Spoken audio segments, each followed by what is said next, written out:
Por favor, abran sus Biblias a Josué capítulo 7. También les voy a pedir que preparen su corazón para recibir la palabra de Dios esta noche. Y para hacer eso, oremos juntos. Nuestro Padre en el cielo, qué hermosas palabras que hemos cantado.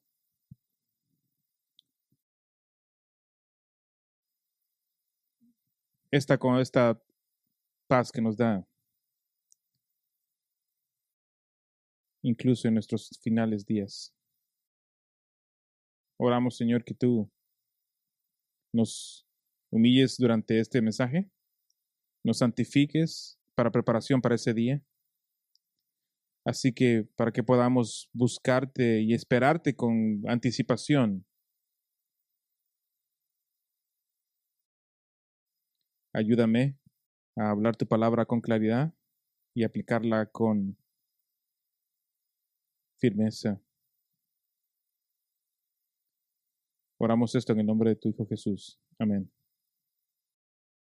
Fue en el noviembre 14 de 1965. El coronel Hal Moore, los peores temores de él, se estaban haciendo realidad en este momento. Siendo un estudiante de la historia él mismo, él estaba a punto de ver la historia que se repetía una vez más. El regimiento de los Calvarios de las fuerzas enemigas, pero también estaban rodeados en una posición privilegiada para ser aniquilados. Y la batalla era en las tierras altas de Vietnam durante los años. Las fuerzas estadounidenses en la región habían estado tratando de descifrar el código de la logística de la batalla. Finalmente pensaron que tenían una nueva arma que cambiaría la guerra por completo. El coronel Moore y su compañía estarían en batalla, pero en un nuevo tipo de caballo. Muchos habían quedado ya atrás esos años de las peleas con los caballos. Que Custer montó mismo un regimiento al desastre en la batalla de Little Bighorn, más de 100 años antes. Su fuerza también había sido rodeada y aislada completamente por el orgullo de él y su arrogancia. Tales caballos y camiones requerían lentas y largas líneas de defensa, pero requerían muchas defensas, pero ya no más. Las tropas del coronel Moore entraron en la batalla en una nueva máquina militar, el helicóptero. Pero el coronel Moore también se estaba enfrentando a problemas similares a los de su homólogo Custer. Él también estaba en inferioridad numérica y rodeado de las fuerzas enemigas.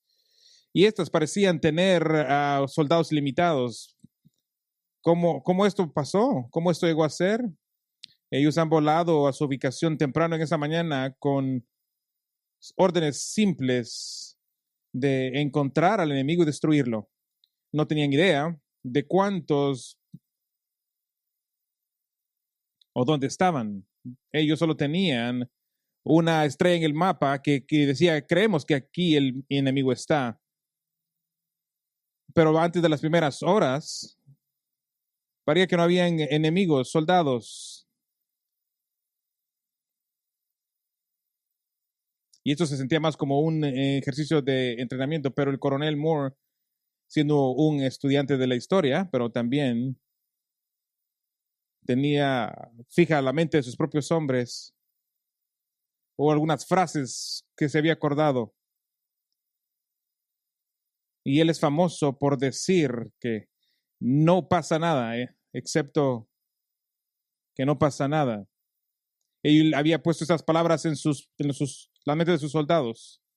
Y esa es una famosa cita que dice, no pasa nada, excepto que no pasa nada. Esto es exactamente lo que un líder necesita, es cuando un líder necesita más alerta. Bueno, sus instintos probaron estar correctos. Ellos capturaron a un desertor y un miembro de la NBA, que era un traductor, dice que hay 3 batallones en la montaña que tienen muchas ganas de matar americanos, pero no han podido encontrar a ninguno todavía. Y resultó ser que era una llamada engañosa. Al final, la batalla fue tremenda por 3 días, pero las fuerzas americanas del coronel Moore salieron victoriosos de esa batalla por la anticipación de su oficial comandante. Y yo también otra cosa, y el poder aéreo de la Fuerza Aérea Americana. Pero mientras regresamos a Josué 7, quiero decirle esta noche que Josué, el de Israel, termina en la misma situación, en una situación muy similar que el coronel Moore. Estaban experimentando una llamada engañosa. Ellos estaban caminando a ciegas en territorio enemigo y no se dieron cuenta del peligro que corrían, y el enemigo nada estaba mal. Nada estaba mal en Josué 7:1, dice que parecía que nada estaba mal. Pero ahora, debería decir que también Israel tenía grandes razones para confiar hasta este punto. Piense al respecto, todas las cosas que han experimentado hasta ahorita. Hasta ahorita las aguas del Jordán les habían servido de muro y caminaron por ahí. Hasta este punto, las murallas de Jericó, el primer obstáculo en su camino, y los mismos corazones y mentes de todos los cananeos en la tierra eran como agua ante ellos también. Ellos escucharon un reporte de uno de los habitantes de Jericó, Rahab, que decía: porque hemos oído cómo el Señor secó las aguas del Mar Rojo delante de ti cuando saliste de Egipto, y lo hiciste a los 2 reyes de los amorreos que estaban al otro lado del Jordán, a Sehón y a Og, a quienes entregaste la destrucción. En verdad lo oímos y se nos derritió el corazón y ya no se levantó espíritu valiente en ningún hombre por causa de ustedes, porque Jehová, su Dios, Él es Dios, arriba en el cielo y abajo en la tierra. Esto es una declaración asombrosa por una cananita, por una prostituta cananita. Jehová es Dios arriba y en el cielo. Y también podemos ver cómo se sentían los cananitas. Ahora, si vemos en Josué 5:1, dice: ocurrió que cuando todos los reyes de los amorreos estaban al otro lado del Jordán, al oeste, y todos los reyes de los cananeos que estaban junto al mar, oyeron cómo el Señor había secado las aguas del Jordán delante de los hijos de Israel hasta que ellos cruzaron. Y se derritió el corazón y ya no hubo espíritu en ellos a causa de los hijos de Israel. Ven el patrón, derretir. Y entonces, en el 6:1, el patrón continúa. Lo único que aquí los cananitas continúan diciendo que el 6:1 nos dice: Jericó estaba fuertemente cerrada a causa de los hijos de Israel. Nadie salía y nadie entraba. Los cananitas estaban asustados. Nada podía oponerse al Dios de los hebreos. No el río, no las paredes. Estaba dando esta tierra a su gente. Y no hay Dios que podía estar contra él. Así que Israel estaba muy confiado hasta Josué 7. Por cierto, no deje que esa categoría de la historia le desanime o le distraiga o le confunda. Aquí en Josué es parte de la historia, pero es más que eso, es más que historia. El autor, yo argumentaría, es más que de contarte acerca de batallas. Puedes decir que esto es historia con una medida mordaz. Esta historia quiere hacer algo en ti, quiere convencerte de algo, de persuadirte de algo y de pintarte en la esquina. Esto es, uno de mis favoritos comentaristas dice que este es una histórica predicación. Es un mensaje básico. Es un sermón que es predicado.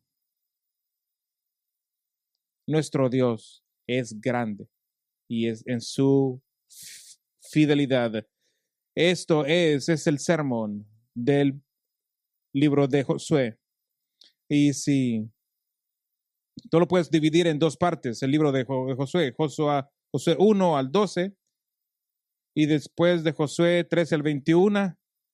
En el 1 al 12 es la conquista de todos los habitantes de la tierra. Nos dice cómo Israel conquistó todos los habitantes de la tierra. En Josué 13 al 21 habla acerca de la entrega de toda la tierra a Israel. Estas dos partes del libro se dividen muy parejas entre los dos. Por ejemplo, Josué 1:12 comunica, nos da 327 líneas del texto bíblico y Josué 13 al 21 nos da 350 líneas del texto hebreo. Es casi lo mismo.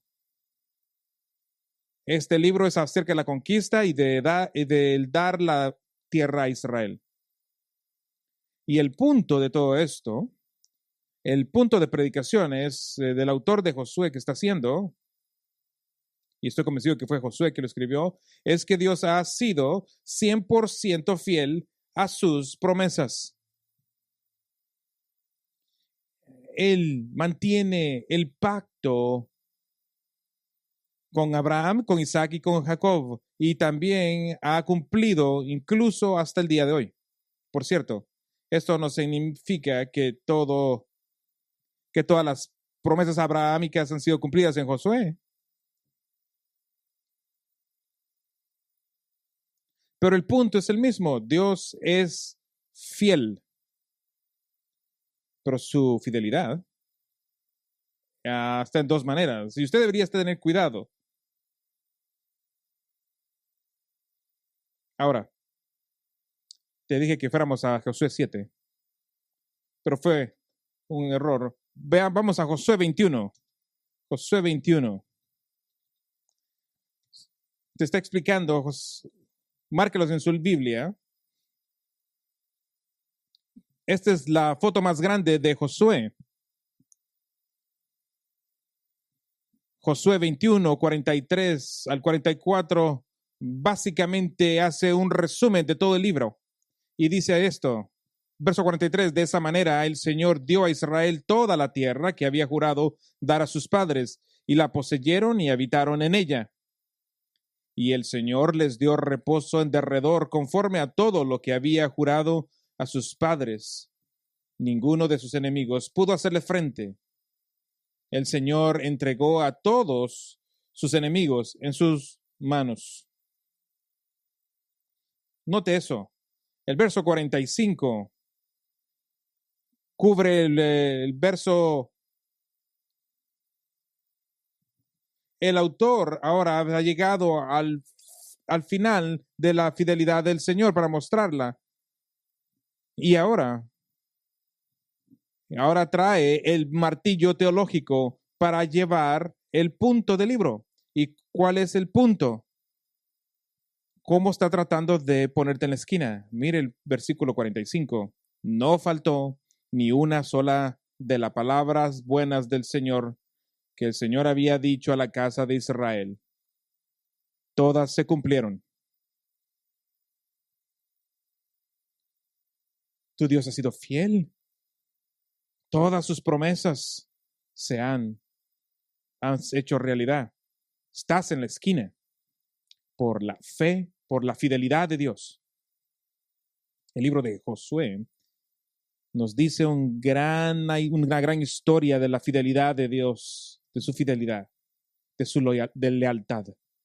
Es amor maravilloso, es amor, es so divino. Miras el libro de Josué y esa es la única conclusión a la que puedes llegar. Qué amor tan divino y maravilloso Dios ha puesto sobre nosotros. Pero este amor está en dos maneras y demanda. Ahora vamos a Josué 14. Josué revela.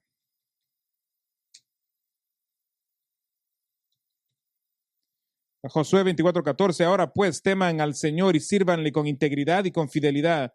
Quiten los dioses que sus padres sirvieron al otro lado del río en Egipto y sirvan a Jehová. Y si no les parece bien servir al Señor, escojan hoy a quién han de servir, si a los dioses que sirvieron sus padres que estaban al otro lado del río, o a los dioses de los amorreos en cuya tierra habitan. Pero yo y mi casa serviremos a Jehová. Eso es lo que Josué está predicando. Dios es fiel. ¿A quién vas a servir? Dios ha sido fiel con todas sus promesas. ¿A quién vas a servir? ¿Vas a escoger a los dioses que son débiles para defender a su gente o vas a servir a este Dios? O lo puedes decir de esta manera. El amor y la fidelidad de Dios es tan asombrosa, es tan divina, que demanda mi alma, mi vida, mi todo. Eso es lo que Josué está predicando. Este es un amor que demanda. Cuidado con este Dios. Mejor no te metas con este fidelidad. Mejor no te metas con una fidelidad de este Dios. Eso es lo que vamos a ver, a contestar en esta noche. Inicialmente, en el capítulo 7 de Josué, Israel está en problemas. Ellos no lo saben, pero están en problemas. Está escondido de sus ojos a este momento. Mire Josué 7:1 dice, pero los israelitas fueron infieles.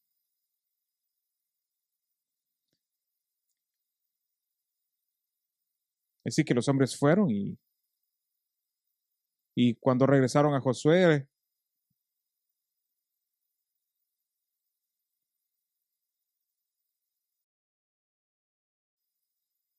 no hagas cansar con todo el pueblo subiendo allá, porque ellos son pocos.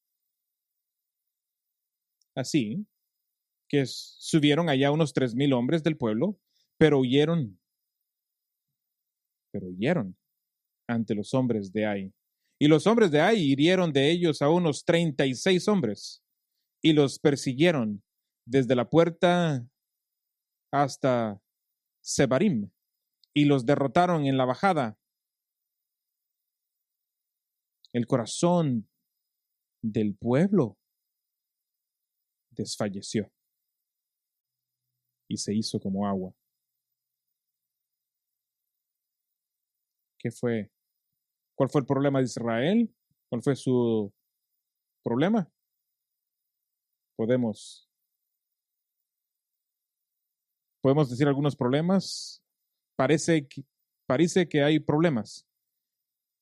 Hay algún problema a lo mejor con descuido.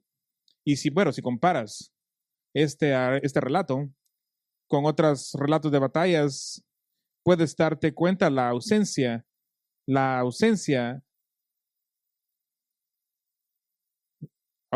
de la dirección de Dios. No hay un sentido de perseguir a Dios, no hay una sensación de buscar al Señor. Ese puede ser el problema, pero no parece ser el único problema. A lo mejor el problema es un exceso de confianza. De acuerdo a Números 25, tenía como 600,000 hombres que podían pelear a su favor. Y luego podemos ver en Josué 8:28 que tenía como 12,000 hombres. Así que Josué tenía muchas personas y su enemigo era relativamente pequeño. Y así que puede ver que en el verso 3 de Josué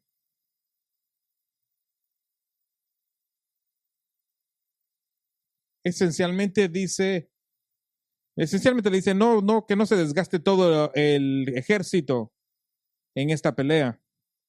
No nos pongas en problema.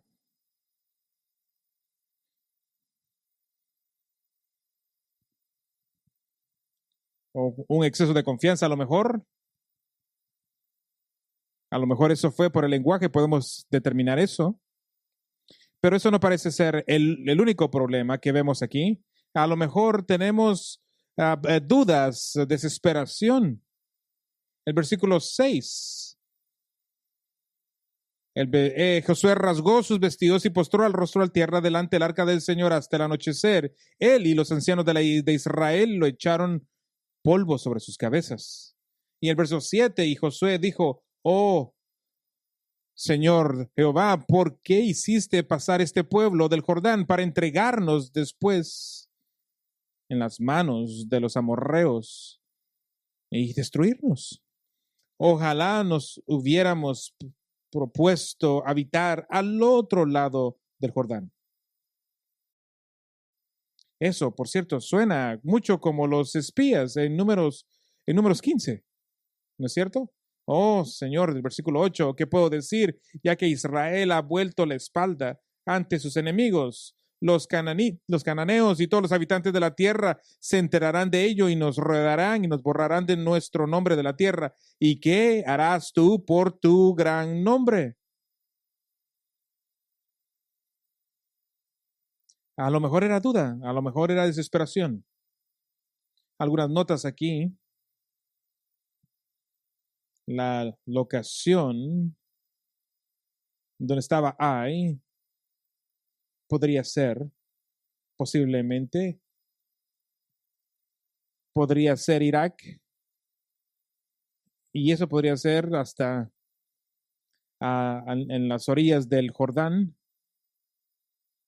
Esto era 2 o 3 millas de ruta que los hombres de Ai que tenían que andar para encontrar a los israelitas.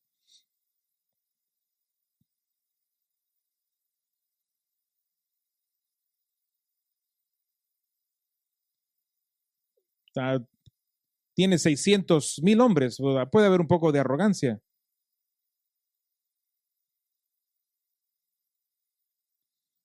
Comparando toda la batalla, 36 hombres es 1.2% de la fuerza de ataque y solo es 0.006% de tu fuerza invasora. 36 hombres. ¿Cuál es el problema con esto? Aparentemente, esos 36 hombres en la lista de caídos eran más que en la lista de Jericó. Y eso no muestra el dominio de la fuerza de Israel. Ahora no esperaban ninguna baja. No esperaban que ninguno muriera. 36 fue muchas bajas. Y como resultado podemos ver que su corazón se derritió en el verso 5. Se cayeron en derrota y se convirtieron como cananitas en su derrota. Y ¿notaron eso? En las mismas palabras que se refieren a los cananistas, ahora se refieren a los israelitas como desesperados. Y mire la respuesta de Es claro que el liderazgo de Israel hay algo que está mal.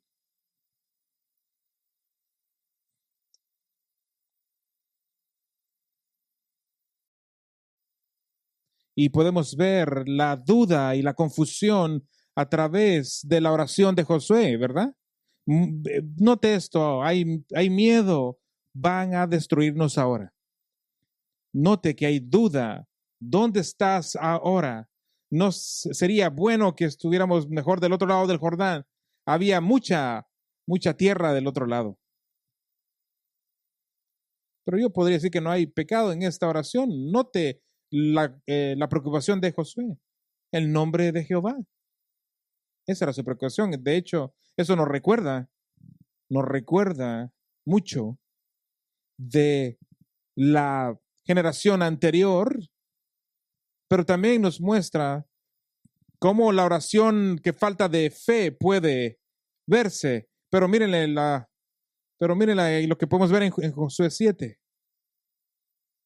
Eso no es una oración pecaminosa.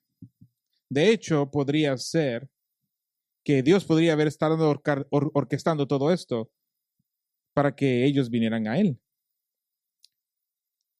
¿Nunca se han dado cuenta que cómo los problemas nos acercan al Señor? Él te hace serio. Esos problemas te hacen serios. Te hacen perseguir a Dios. Eso es lo que Dios quiere. Pero esto nos lleva a nuestro primer encabezado. Póngalo.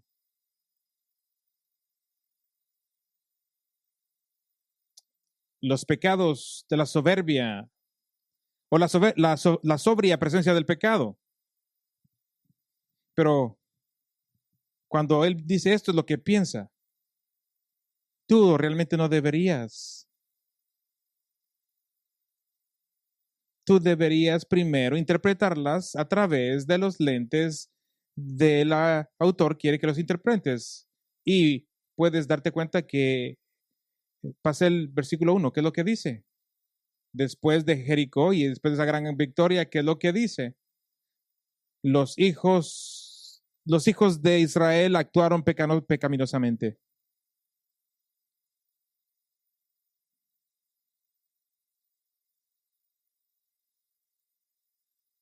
De la tribu de Judá. Él tomó una de las cosas devotas, así que la ira del Señor se encendió sobre Israel. Aquí Israel estaba en su clímax, estaban diciendo, las paredes colapsaron, las paredes del agua se abrieron, el mar se abrió, pasamos por ahí, nos dimos cuenta de la fidelidad de nuestro Dios, estaban entusiasmados y confiados. Y aquí mismo, en lo más alto, el pecado entró en el campo. Suena mucho como Hechos 5, cuando las cosas se están haciendo bien. Esto es cuando el pecado entra. Pero nótese, ¿dónde se encuentra? ¿Dónde se encuentra el enemigo? El enemigo se dirige en el corazón.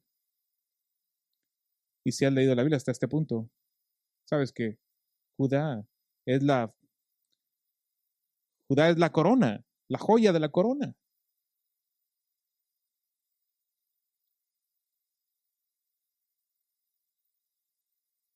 ¿Dónde es tu enemigo? ¿Dónde se encuentra tu mayor enemigo? El enemigo usualmente está dentro de ti. El enemigo se encuentra en la voluntad. Eso puede ser peligroso.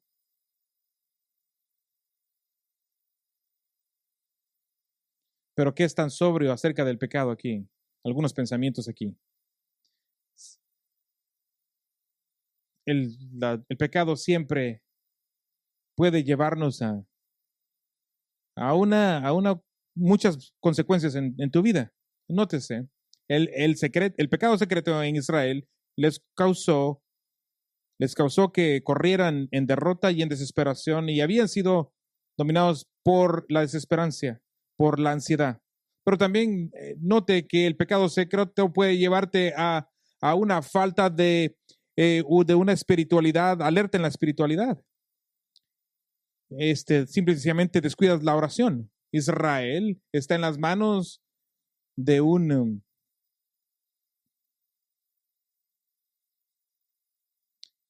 y dejaron seguir el pecado en el campo. Y esta es la razón por la que este problema está sucediendo aquí. Porque, pero Israel tiene un Dios fiel que está de su lado. Él es Dios santo y demanda que su gente sea santa, y él no puede soportar el pecado en su campo.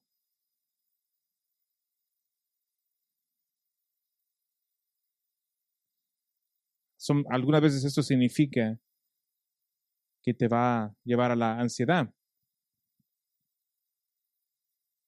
Dios va a humillarnos. Y a lo mejor hay alguna lección para nosotros aquí.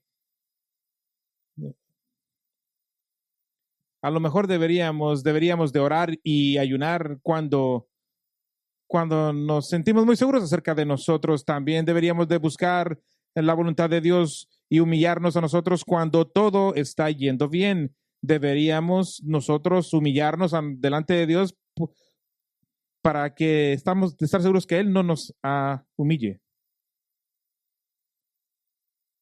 Pero note lo segundo aquí. La presencia del pecado no es un secreto para Dios. Yo he predicado sobre este pasaje muchas veces y siempre que predico estoy intrigado por la realidad de que el autor, que usted verá, parece tener un gran gozo en el drama, de poco a poco estar revelando. Nos da por adelantado todo el drama por adelantado. En el primer versículo nos dice quién es el problema. ¿Por qué hace eso? Parece estar muy interesado en poco a poco estar revelándonos. Bueno, yo creo que Dios quiere aquí enseñarle a su gente algo acerca de su pecado en secreto. Dios quiere que veas todo este episodio por medio de los lentes desde el punto de vista de Dios. Y el pecado secreto no es secreto para Él para nada. Desde su concepción es claro para Dios. Él lo ve todo. Deberíamos de ser sobrios ante la presencia del pecado, porque en este no es secreto para Dios, para nada. Él sabe exactamente dónde estás. Él sabe exactamente dónde tú pecas. Exactamente la locación de tu pecado.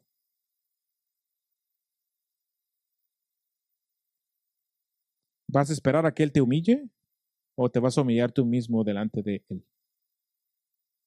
Esto es algo sobrio. Pero vamos a nuestro siguiente encabezado.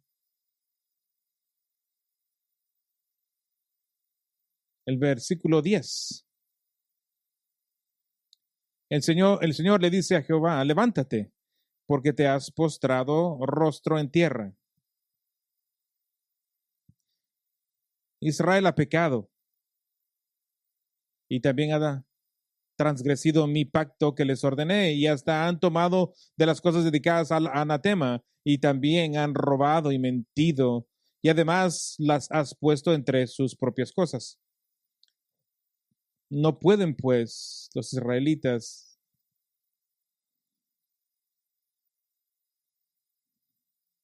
no estaré más con ustedes a menos que destruyan las cosas dedicadas al anatema en medio de ustedes. Por cierto, esto es como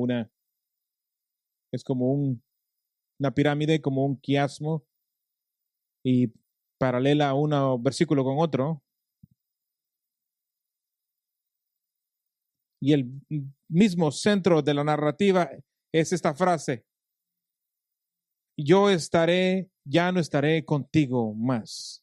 Esta es la consecuencia del pecado en tu vida, Dios no está. Es el centro.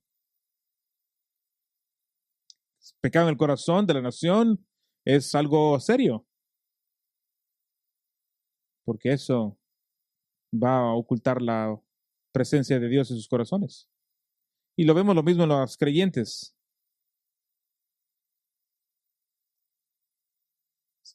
Si no estás viviendo una vida llena del Espíritu, pero en contra del Espíritu, note las consecuencias destructoras del pecado. Que Israel mismo se ha convertido dedicado a la destrucción, y podemos interpretarlo también como en el versículo 5, están actuando como cananitas, porque eso es lo que se han vuelto como cananitas. Su fe será como la de Canaán, a no ser que ellos persigan un arrepentimiento radical en sus vidas. Y aquí tenemos que pausarnos por un momento y hacer unas preguntas. ¿Qué significa ser devoto a la destrucción? ¿Qué significa ser cananita? Bueno, los cananitas eran las personas que estaban bajo juicio, eran las personas que estaban, a las quienes estaban quitándole Dios le estaba quitando la tierra. El Señor estaba quitándole las tierras a ellos y dándoselas a los israelitas. Y el Señor les dijo que iba a encontrar a los israelitas casas llenas de bienes, viñedos que no cultivaron, y van a comer y serán satisfechos. Había algo muy importante aquí de entender. Dios estaba dándoles no solo la tierra, sino las casas, los viñedos llenos de provisión. Y es algo chistoso que Israel iba a ir adentro en medio de la siembra con todo esto listo para ellos, llenos de frutas y alimento. Israel no estaba mandado por Dios a destruir todo adentro. Israel estaba comandado solo y tomar esas cosas para ellos y destruir todos esos objetos de adoración. Eso es lo que Israel estaba llamado a hacer, y estaban llamados a disfrutar de la tierra de los cananitas.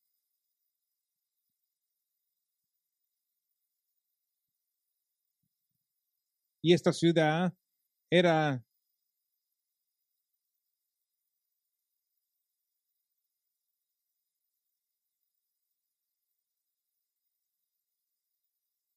vas a hacer algo, vas a destruir la ciudad y la vas a destruir hasta el suelo, y si que no quede nada, y todo el oro y toda la plata no lo puedes destruir, no tienes que dar a mí, dice el Señor. Pero esto es una excepción a la regla. Este es el lugar donde Israel pueden tomarlos para ellos. De hecho, eso es lo que ves. Eso es lo que ves en Josué 6:18. Por ustedes tengan mucho cuidado en cuanto a las cosas dedicadas al anatema. No sea que las codicien y tomando de las cosas del anatema hagan maldito el campamento de Israel y traigan desgracia sobre él.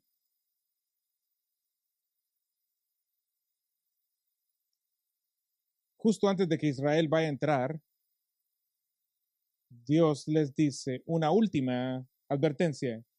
Asegúrense de obedecer mi palabra.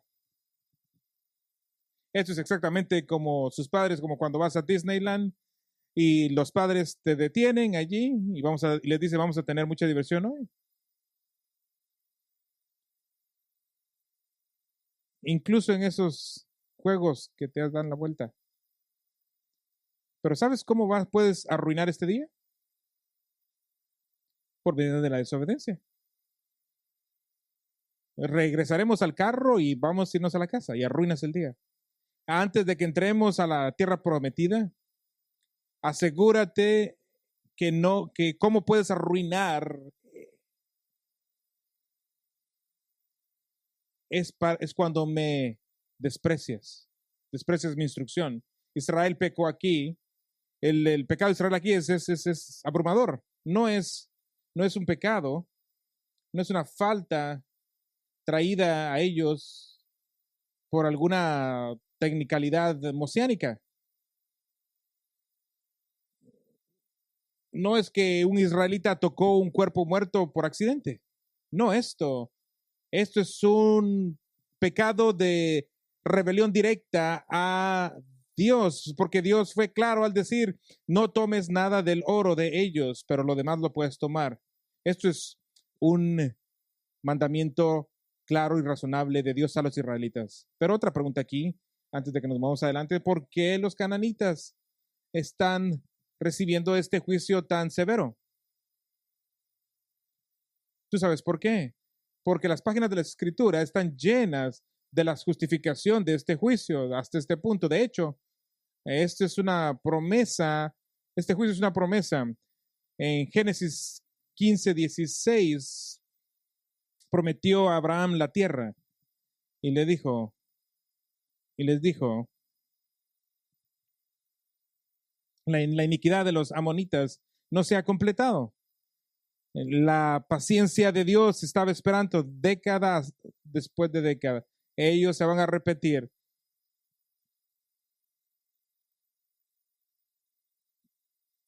Y eso también es un juicio de los cananitas. Servían a todo Dios que podrían pensar. Y todo esto era para avanzar sus propios metas. La tierra estaba llena de cualquier perversión sexual hasta este punto. De hecho, estaban tan desesperados por la prosperidad que estaban dispuestos a hacer cualquier cosa por obtener el favor de Dios. Estaban incluso dispuestos a sacrificar, a quemar a sus propios hijos de alguna manera para que los dioses le pusieran atención y les dieran prosperidad.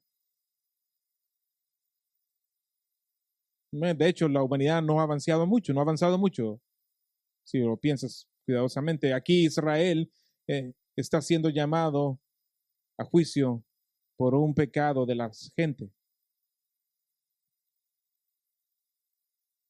Y aquí Israel está recibiendo una lección, Israel aquí.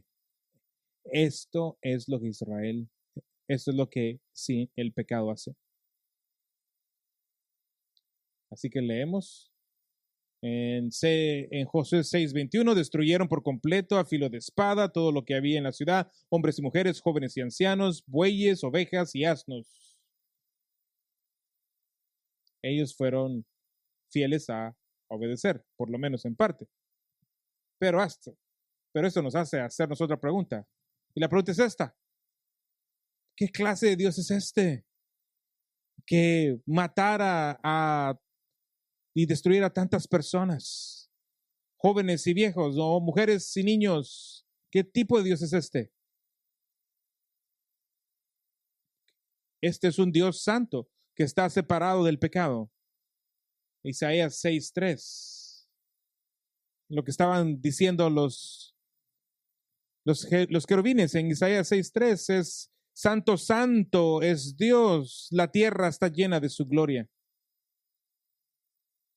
O Salmos 6:4. Dios es santo. Él es santo, está separado del pecado y también es justo, que debe de juzgar el pecado y pecadores. Deuteronomio.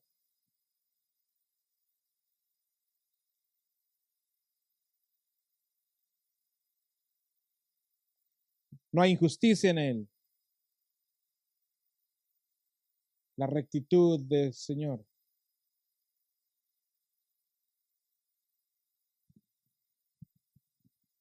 Dios es perfecto.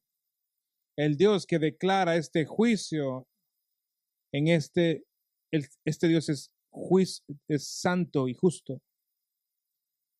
Salmo 9:3.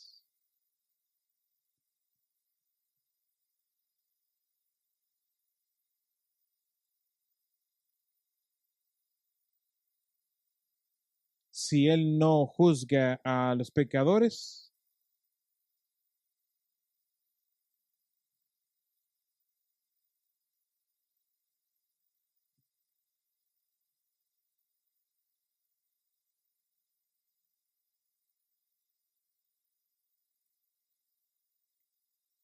Dios es justo y perfecto, digno de ser alabado, y todos sus juicios.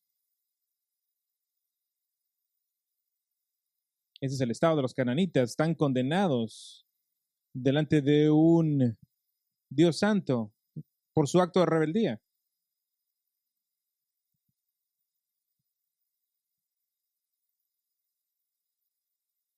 Ellos no quieren humillarse a sí mismos y pedir por misericordia, porque están en una rebeldía activa contra Él. Y esto se ha convertido la condición de Israel. Ellos se han convertido pecadores en las manos de un Dios airado. No, claro que por eso sus corazones se deshicieron. Dios hace una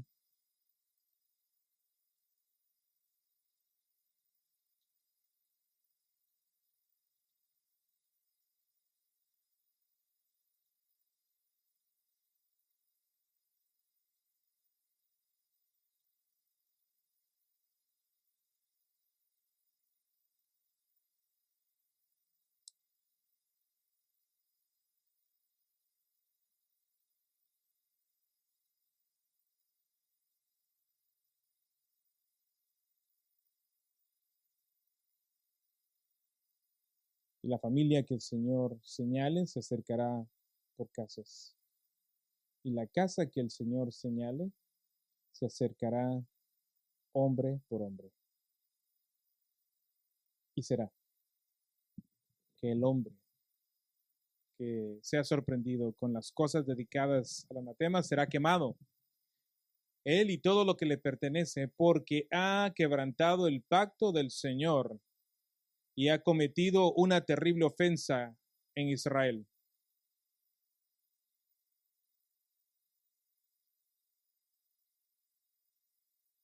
Note aquí lo que está sucediendo. Van a echar suertes. De hecho, note las itálicas en su Biblia.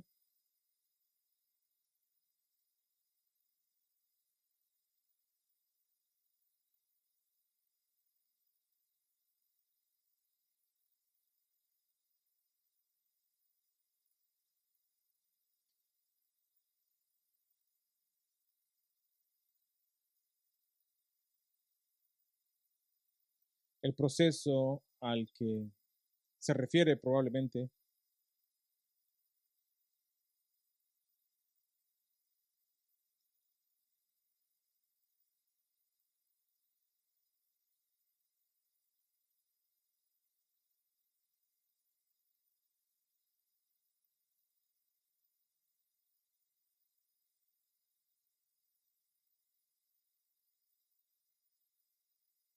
pero note, es casi como que si el narrador quiere mostrarnos algo más aterrador que eso.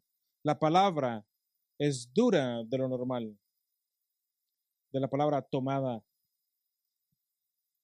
Eh, Esta palabra tomada se refiere a alguien que es capturado como un animal cazado. Esta persona está siendo cazada. Y nótese el sujeto, es Jehová, es quien está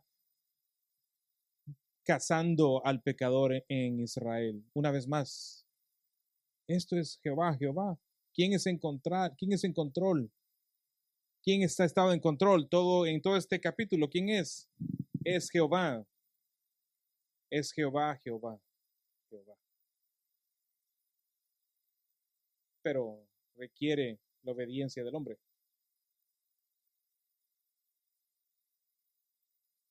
Hay aplicaciones aquí para nosotros. Tienes que ser serio en contra del pecado si quieres lidiar con el pecado así como Dios lidia con el pecado. Nuestro siguiente encabezado es el el pecado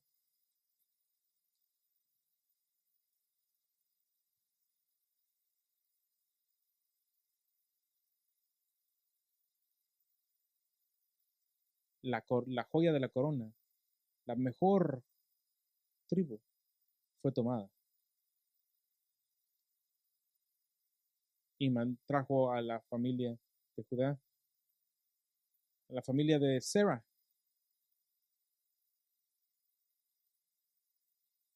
E hizo acercar a la familia de Sera hombre por hombre, y Zabdi fue designado. ¿Recuerda lo que dije?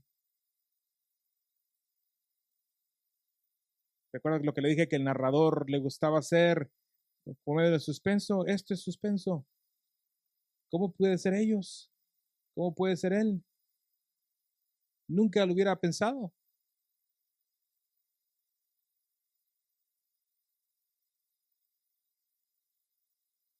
Y trajo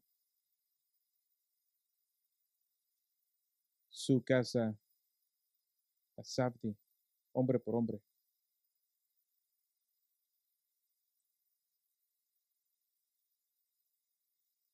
Entonces, Acán, el hijo mío de la tribu de Judá, fue tomado.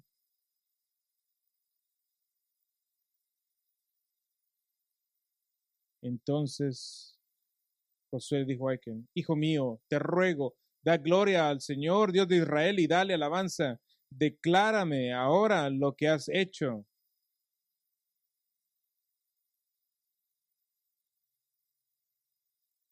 No me lo ocultes. Y Acán respondió a Josué: en verdad, he pecado contra el Señor, Dios de Israel, y esto es lo que he hecho. Cuando vi entre el botín un hermoso manto de Sinar y 200 ciclos de plata y una barra de oro de 50 ciclos de peso, los codicié y los tomé. Y todo eso está escondido en la tierra dentro de mi tienda con la plata debajo. Josué envió emisarios que fueron corriendo a la tienda y hallaron el manto escondido en su tienda con la plata debajo. Los sacaron de la tienda y los llevaron a Josué y tomaron a los israelitas y los pusieron delante del Señor.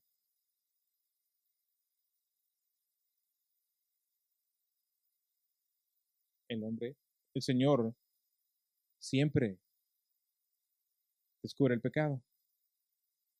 Podría ser de ayuda que por un momento hablemos qué es lo que Acán encontró, qué fue algo que le obligó a pecar contra Dios. Primero vemos que encuentra un manto hermoso. Para mí no suena algo hermoso, pero en ese día vino de la Babilonia.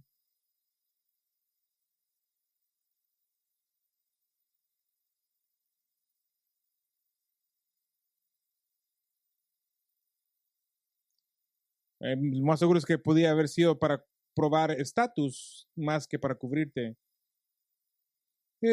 Pudiera ser más como alguien el día de hoy estar usando ropa cara para mostrar su riqueza.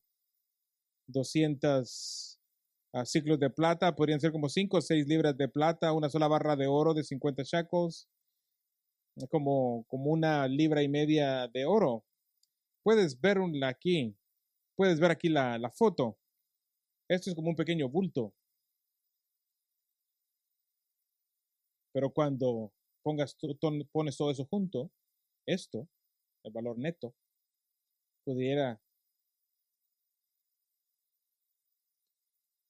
esto pudiera valer lo que a un trabajador le costara ganar toda su vida.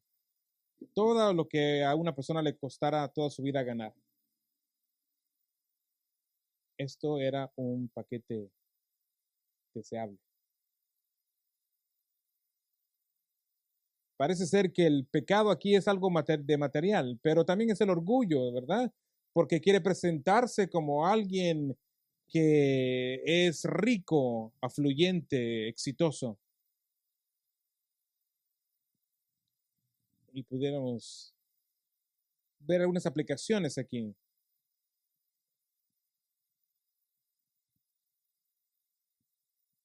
La primera lección que podemos ver aquí es, el pecado es tentador. El pecado es tentador. Estaré colocado de por vida. La gente me respetará. Eso es tentador. Pero también vea que el pecado es irracional. El pecado es irracional. ¿Cómo vas a presumir a Acán de que este manto sin hacer preguntas? ¿De dónde sacaste eso, Acán? No ni siquiera me digas.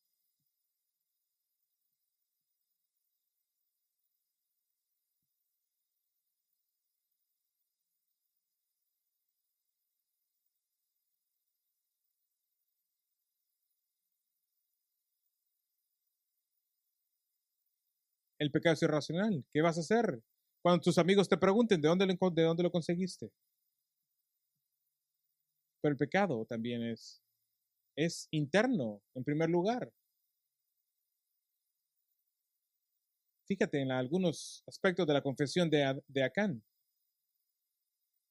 Vi, codicié y tomé. Este es el lenguaje bíblico.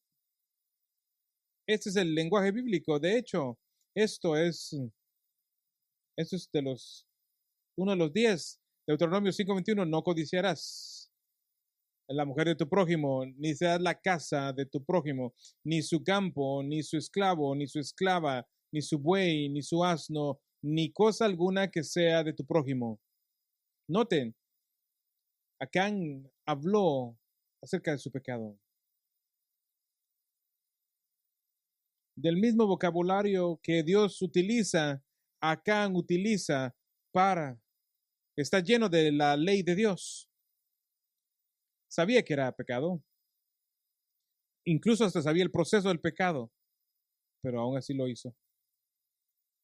Sucumbió. Su conocimiento del pecado no es protección. Conocer la palabra de Dios no es protección en contra del pecado. Y note el lenguaje, como de los otros pecadores.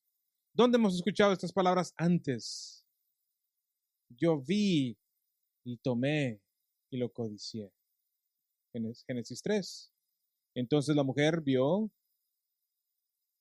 que el árbol era bueno para comer y que era un deleite para los ojos y que el árbol era deseable para hacer a uno sabio. Así que tomó de su fruto y comió.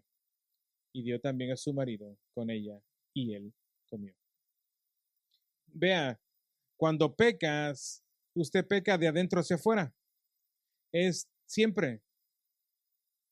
Esta palabra significa desear algo que Dios. Esto puede significar algo que desees tan bueno como el matrimonio o como algo que Dios te ha dicho que no.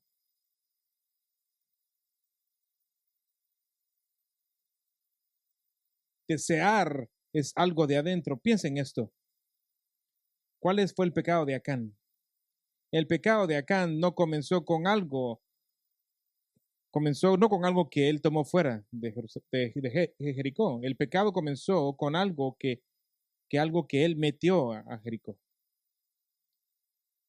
Él metió un corazón que estaba insatisfecho con su Dios. Tenía un corazón insatisfecho con Dios, desconfiaba de la bondad y sabiduría de Dios. Se dijo a sí mismo tal vez, Dios está reteniéndome algo bueno de mí y de mi vida que me hará realmente feliz en este momento. Él se dijo a sí mismo, Dios no ha sido tan bueno como debería de haberlo sido todos estos días en el desierto. La primera oportunidad que tenga de cuidarme de mí mismo, lo haré, porque en Dios no ha sido fiel. El pecado crece. El corazón cuando dudas de Dios. Y el pecado también mata. En el corazón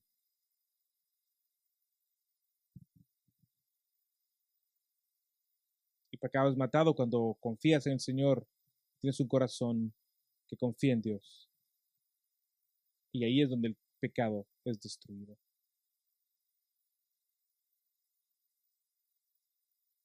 El siguiente encabezado, el sobrio juicio del pecado. Versículo 24. Entonces Josué y todo Israel con él tomaron a Acán, hijo de Zera, y la plata, el manto, la barra de oro, sus hijos, sus hijas, sus bueyes, sus asnos, sus ovejas, su tienda y todo lo que le pertenecía. Y los llevaron al valle de Acor. Por cierto, ¿viste cuántas cosas Acán tiene? Tenía muchas cosas. Estaba bien seguro. Dios lo había bendecido, ¿no? Acán no era un hombre pobre, ¿verdad que no? La codicia no es la codicia y la avaricia no son solo problemas de la gente rica.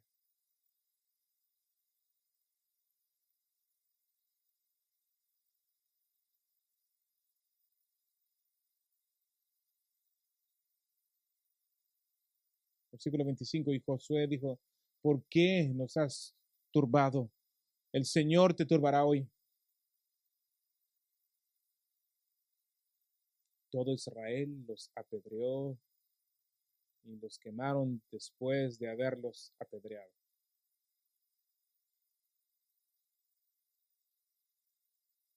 Y esto nos lleva a pensar en el pecado.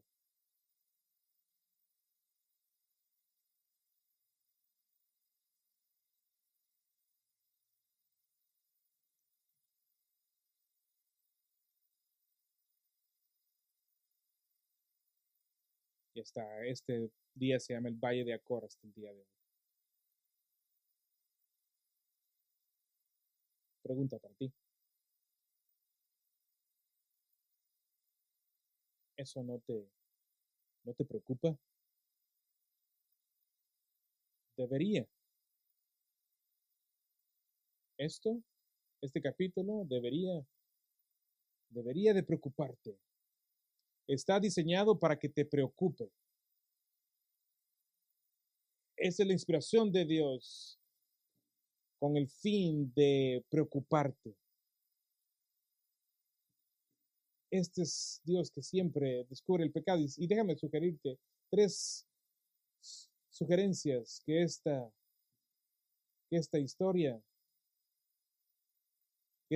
debería de preocuparte. Primero, preocúpate por el origen del pecado. Primero, preocúpate por el origen del pecado. Este es el punto principal del pasaje. El pecado es peligroso. Ese es el punto.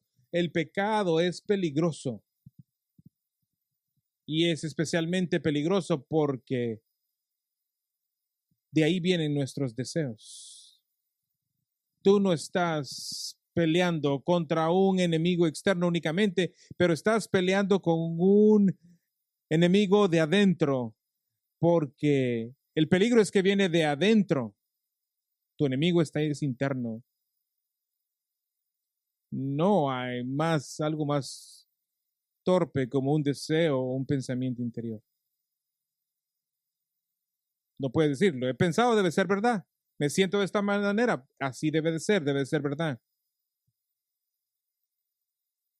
Pero ¿qué es lo que dice la Biblia? Santiago 4, 1 al 3 dice, ¿de dónde viene tanta ira, tanta pelea? Del placer interior. Santiago 1:14 dice, dicen que sois tentados por las concupiscencias.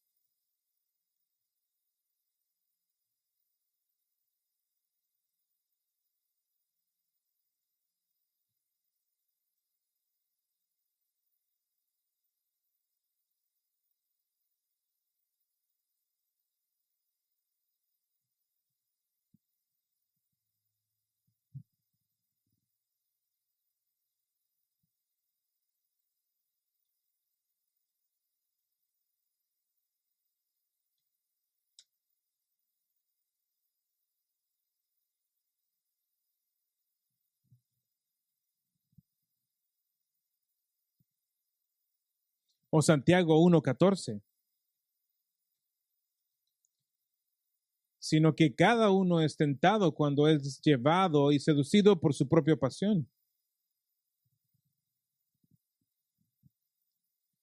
El pecado es peligroso, es un simple punto, pero el pecado es peligroso por de dónde viene, es silencioso, es un cáncer interior que te mata. Es como el silencio, es como la mala hierba que crece en tu hierba. El pecado es como peligroso.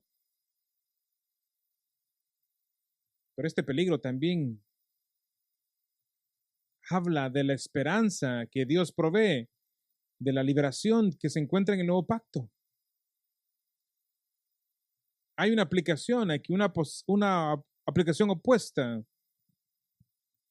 Este pasaje también apunta hacia la realidad y el poder de caminar en el Espíritu de nuestro Dios. Tu comportamiento es una expresión de tu corazón y de los deseos que hay en él.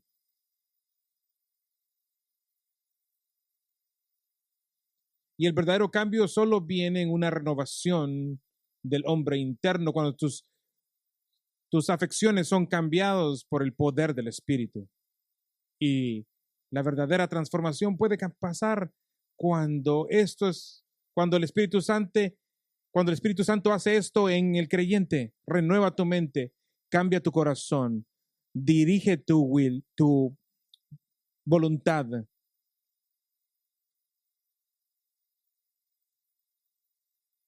¿Cuál es tu situación actual hacia con Dios?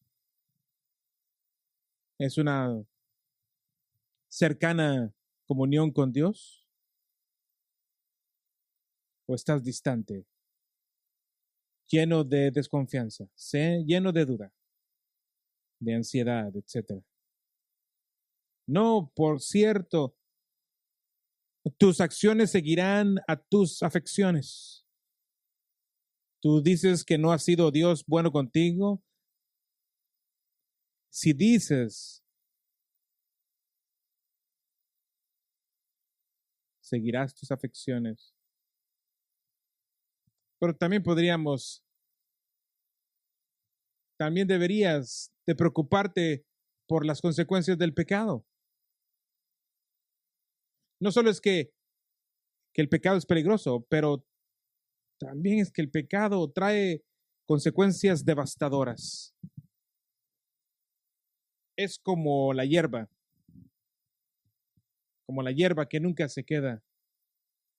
Siempre crece y se desparrama por todos lados.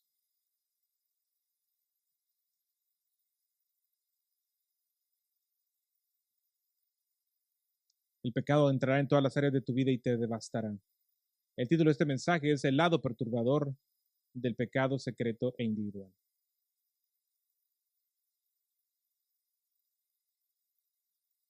El pecado individual secreto nunca tiene nunca es secreto y tiene consecuencias individuales. Ese es el lado perturbador del pecado secreto individual. Nunca se queda donde quisieras. Sin importar cuánto tratas, cuánto intentas, el pecado secreto siempre se va a manifestar. A lo mejor hay A lo mejor hay una buena pregunta que preguntar aquí con respecto a Acán y su familia, sus hijos que fueron destruidos en su pecado.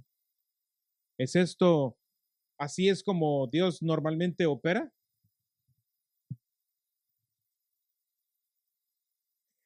¿Dios hace esto seguido? Sorpresa, sorpresa. En realidad, no. En Deuteronomio 24:16 nos dice, Él parece, los padres no sufrirán por sus hijos, ni los hijos morirán por sus padres. Así que, ¿qué está pasando aquí?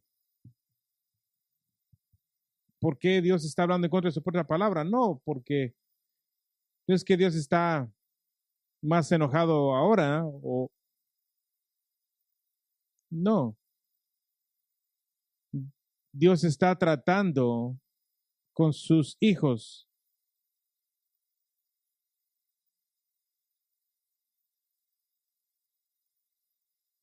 Es una nación joven y hay mucho pecado en ellos.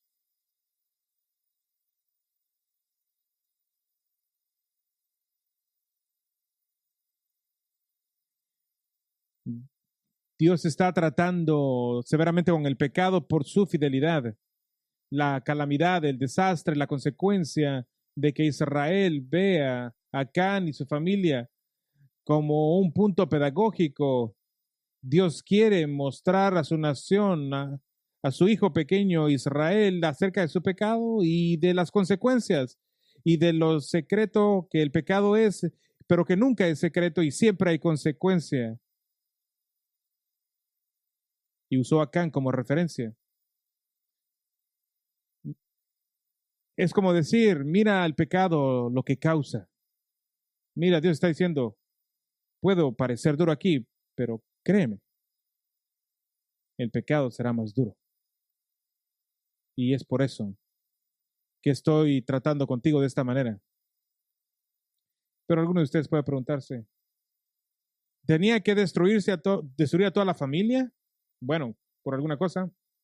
No tengo, no tengo mucha dificultad creyendo que la esposa de Acán, la esposa de Acán a lo mejor sabía también. Ella pudo saber esto y pudo ser parte de eso. Y a lo mejor sus hijos tal vez eran grandes. El texto realmente no explica.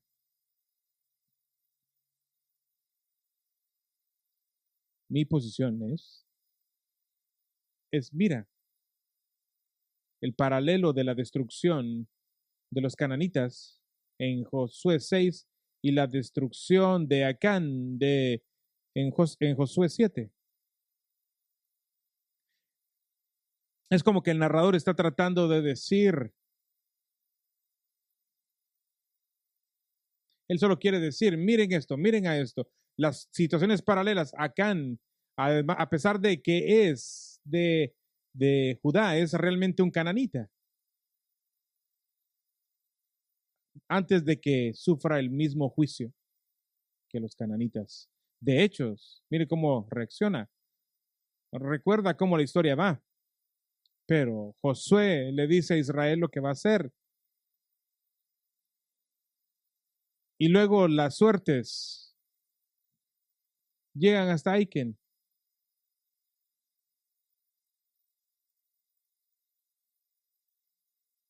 Hasta el mismo final está callado Acán, no confiesa su pecado. Está actuando como un cananita de principio a fin. Y él y su familia es destruido como un cananita. Seguramente tu pecado te encontrará y trayéndote problemas a ti y a todo lo que amas. Podemos trazar una línea de aplicación aquí. Necesitamos estar más tristes por el pecado de lo que estamos.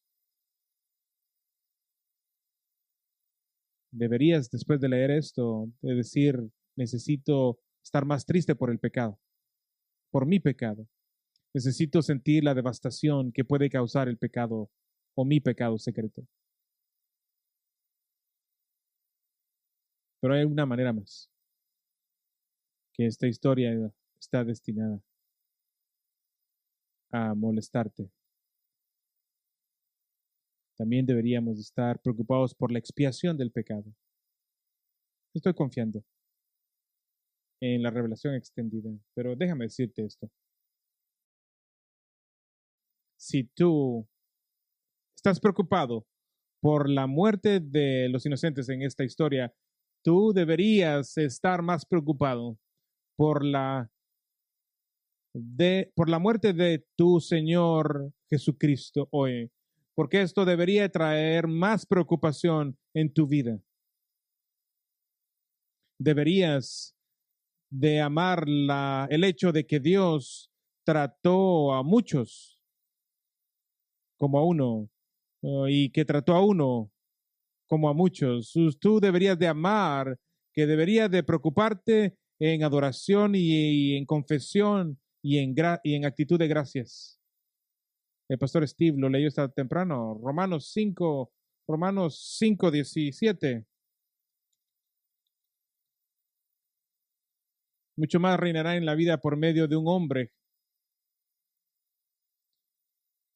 Jesucristo, los que reciben la abundancia de la gracia y del don de la justicia. Y así pues, tal como por una transgresión resultó la condenación de todos los hombres, así también por un acto de justicia resultó la justificación de vida para todos los hombres.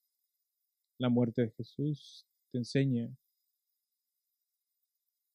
la naturaleza seria de tu pecado. Tu pecado. Tu pecado de,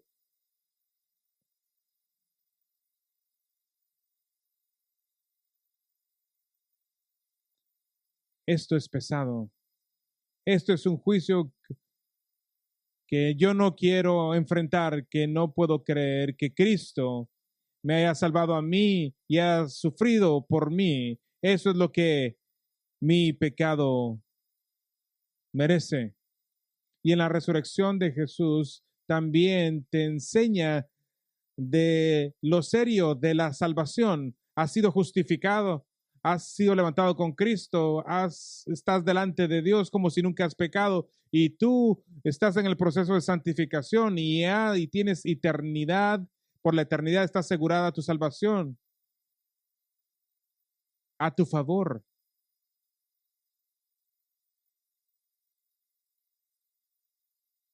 Tuyo fue el pecado, tuyo fue la transgresión, tuyo fue el crimen